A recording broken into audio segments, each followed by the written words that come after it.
Mesdames, Mesdemoiselles et Messieurs, bonjour à vous. Merci de prendre le rendez-vous sur Éphéméride du jour. Pendant la nuit du 3 au 4 octobre 1226, François d'Assise meurt en odeur de sainteté dans une simple cabane de roseaux. L'année précédente, presque aveugle, abattu par la fièvre et tourmenté par les mulots, voilà pourtant qu'il fait monter vers le Père de toute la création un chant d'amour qui est aussi le premier grand poème en langue italienne, le Cantique de Frère Soleil ou Cantique des créatures.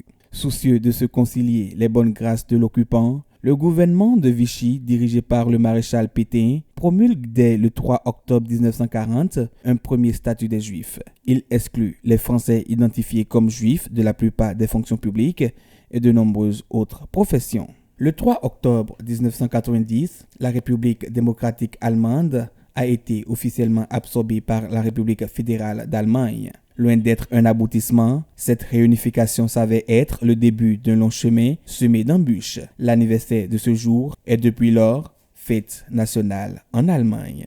Le 3 octobre 2019, un employé de la préfecture de police de Paris a égorgé 4 fonctionnaires et en a blessé un autre avant d'être lui-même abattu par un policier. L'enquête a révélé que l'homme, un Martiniquais de 45 ans, avait été recruté 15 ans plus tôt par la direction du renseignement comme adjoint administratif pour des tâches d'exécution catégorie C de la fonction publique. Il avait pu obtenir une habilitation secret défense lui donnant accès à des informations en lien avec l'islam radical. Lui-même s'était converti à l'islam salafiste en 2008 et avait épousé en 2014 une immigrée marocaine. Il n'avait jamais été inquiété malgré des signes récurrent de radicalisation. Aujourd'hui, on célèbre ensemble Girard. Cet homme de guerre du Xe siècle prend l'habit de bénédictin et crée une abbaye sur les terres de son père à Brogne, aujourd'hui Saint-Gérard dans l'actuelle Belgique. Et ce sera tout pour ce jour. Merci de nous avoir suivis.